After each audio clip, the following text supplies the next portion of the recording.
myself Himani Sharma from RPIIT campus. In today's class, I discuss about the diazotization titration. The diazotization titration is nothing but the conversions of the primary aromatic amines to a diazonium compound. This process was first discovered in 1853 and was applied to the synthetic dye industry. The reaction mechanism was first proposed by the Peter Grisons. In this method, the primary aromatic amine is reacted with the sodium nitrite in acidic medium to form a diazonium salt. This is the first used in the determination of dye. First is principle. The principle involved in this method is that the primary aromatic amine present in the sample reacts with the sodium nitrite in the presence of acids such as the hydrochloric acids to obtain a diazonium salt. The R is NH2 plus NaNO2 plus HCl. R is sodium nitrate is added to the solution of the amine in the presence of acid at the 0 to 5 degree Celsius.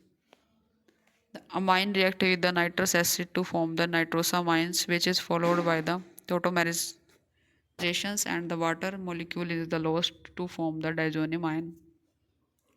The diazonium ion is thus stabilized by the displacement of the positive charge at the ortho and the para position of the ring.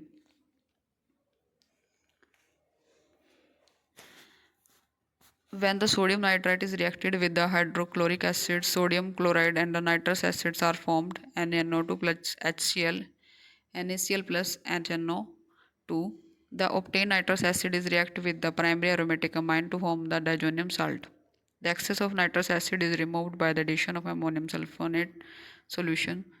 The end point is detected by the formation of the blue color with the starch iodide paper. This is prepared by immersing the filter paper in the starch, mucilage and potassium iodide solution.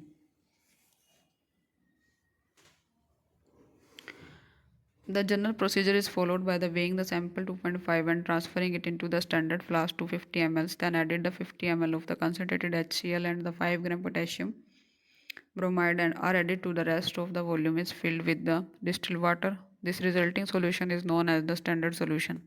The appropriate volume of the standard solution is pipetted out and the temperature is maintained at 0 to 5 degrees Celsius. Then the solution is titrated with the 0.1 normal sodium nitrite solutions until the starch iodide paper turns into blue color.